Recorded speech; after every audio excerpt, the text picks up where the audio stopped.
I'm joined here by director Rob Worsey and producer Kate Worsey, who have contributed their film all this time to our program this year. Rob is renowned for his previous movie Among the Living, a low-budget zombie movie that managed to break out even into regular cinema circuits. So, welcome back. Thank you for having us. Yeah, thank you.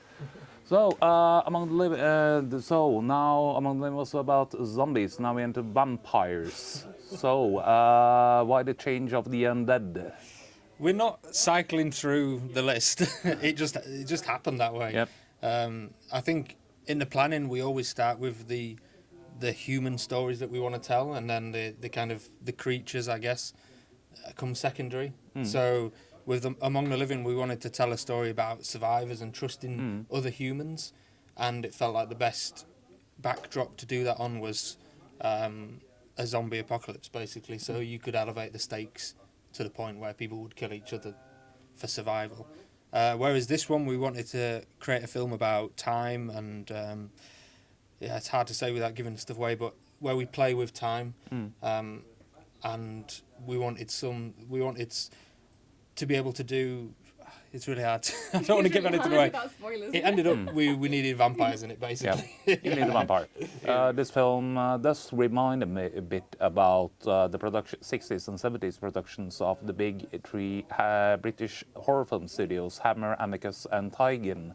Was that a conscious choice? It wasn't. We've heard that a little bit across the festival, and we definitely need to do some research because I'm not very familiar with those films, so. It's kind of a happy accident that we seem to be similar, but yeah, I need to do some reverse engineering research, basically. Yeah. Because it has been some other comparisons have been with Nigel Neal, the maker of the Quatermass series on BBC, and also there's a touch of John Wyndham, the writer behind the novels The Midwich Cuckoos and The Old Triffids. So no connection to the honoured tradition of British weird, as it's called. I can't say I've seen any of them, unfortunately, which is probably going to earn me some bad reputation from the viewers. But yeah, no connection, just coincidence, I guess. Yeah, I say coincidence. So, Kate, as a producer, how the one goes forth from doing a zombie tale about not trusting the living, but over to this more, what can you say, almost psychological thriller in a way? Yeah, it was definitely very different. Well, both scripts are very different. And it was actually quite exciting. So when I was hearing about Bob's ideas, I was like, oh, this could look incredible. And we got really excited. And I got more excited about finding the locations and really rolling with the story and the narrative behind it. The first film we did with zombies was very much outside, which comes with its challenges. So I was quite looking forward to being in these big grand houses and so it was different and it was nice, and I think we were very lucky to film in the big castles that we did, and we're very grateful for the support of all the locations who got on board. So that for me was the part that I was really excited about. Was I wasn't cold anymore in the woods. I was in lovely big houses. So yeah.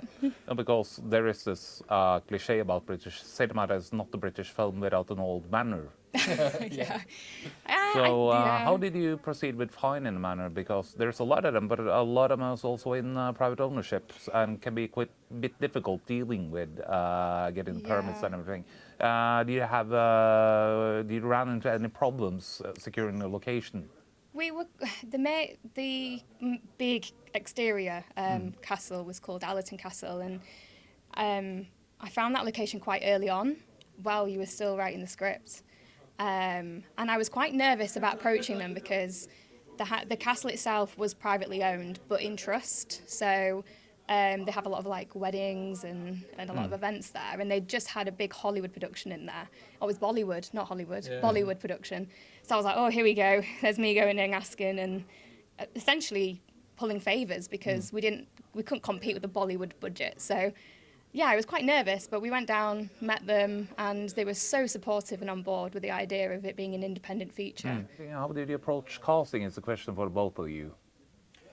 Yeah, well, Emily Rose, who plays Grace in the film, we'd worked with her on a few films already, so we were really familiar with her, and she was kind of our ideal cast from the start. So we kind of wrote it with her in mind, and then we just crossed our fingers and hoped she would say yes, which luckily she did after some persuading. But no, she was brilliant, so we knew we wanted her in it. And then Dan, who plays Elias, was a fairly last minute addition. We had another actor in mind, a friend of mine who was all set to do it, and he said, I'll do it as long as I don't get another job on, because we're a very low budget independent film, and so we're pulling in favours with everyone. And so he said, I'll do it, but I'll commit to it like a couple of months before, and if I can't do it, I'll find someone for you. And then he got a job on which he couldn't say no to, and basically presented us with a load of actors who he worked with, who he could vouch for, and who he knew were good. And then we looked at tapes and found Dan from that, and got him on, and Dan was brilliant, wasn't he? Yeah.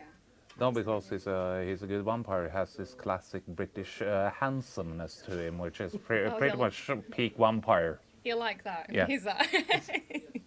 So the costumes are kind of also something that I think you pulled really well off.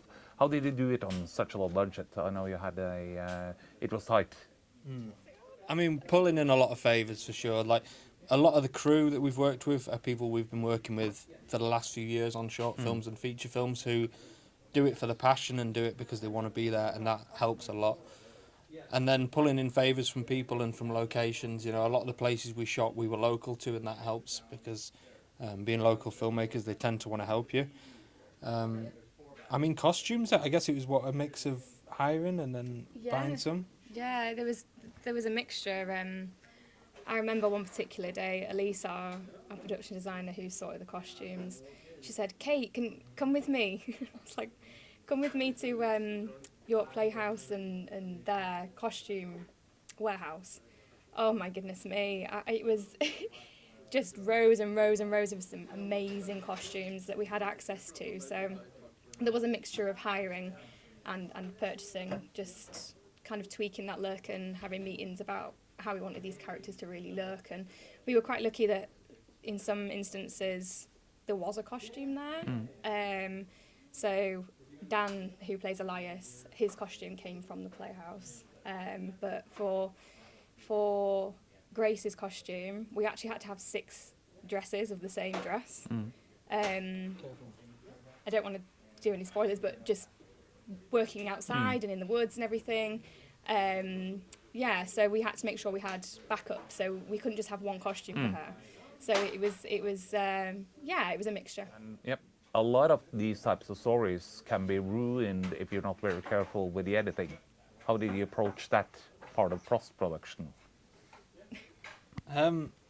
Well, I edited it myself, although if you look at the credits, it says Holly Humphries. That's our cat, because I didn't want my name showing up too much. so I put the cat down because I didn't want to take credit for it. But when we kind of write in, and then when we're shooting on the day, I know how I want it to look, and I know where we want to cut anyway. And so the first pass of it, the first rough draft, I think we had like 3 weeks after we'd wrapped, so it was quite quick. And then it was, I think maybe like 6 months that we were just working on the edit, and a lot of it was getting feedback from people and working out kind of where it was, where the clues should come and how obvious the clues should be. I think the hardest thing for us was knowing or trying to work out how much to give the audience. Like, to us, because we know the story so well and we know the twists and turns, we watch it and it's obvious. And I think for people who've watched it once, if they watch it again, it's obvious. So it was really hard trying to predict that kind of first viewing experience. And so that was the hardest thing in the edit, and that's what took the time of how much do we give away. How has the film been received so far? It's done well in festivals. We've played at a few different types of festivals as well. We've done genre festivals, we've done non-genre festivals. We've managed to pick up some awards, which is really nice, and had some really lovely feedback as well. Yeah, it's been going well, I think. Yeah, absolutely. It's nice to come to festivals and hear people's thoughts and opinions, whether that be good or bad, and just see what they took from the film. I think it's so important. Festivals like this, to get for independent film, it's so, you know, those early days are so hard to get an audience, and this is why festivals like yourself are so important. And we're so excited to be here in Oslo because it's our Scandinavian premiere, and it's the first time we've been to Oslo as well. So you know, we love going to festivals because it brings us to new places that we wouldn't necessarily have come to straight away. So yeah, no, I think it's been received well, and for me, I was a bit like, oh, this is a different culture. How will it be received? And it's been really lovely. It's been really nice to speak to people and hear their thoughts. So thank you for having us is the main thing. Thank you for attending, and thank you for sending us the film. What's the future plans for them? Any future plans, or is it a bit early in the pipeline? There's a few conversations happening, but nothing that we can really speak about right now. We're hoping it will reach a platform eventually towards the end of this year, but we can't say where yet, so Yeah, fingers of crossed. course. Fingers crossed. So, if you want to learn more about you, the work of you two and the film, where can people go to?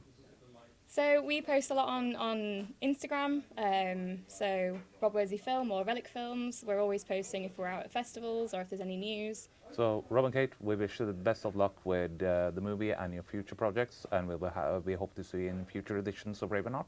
And thank you for taking the time to come to the festival and talking with us. Thanks for having us. Thank you so Brilliant. much for having us. Thank It's you. so good. You're welcome. Thank you.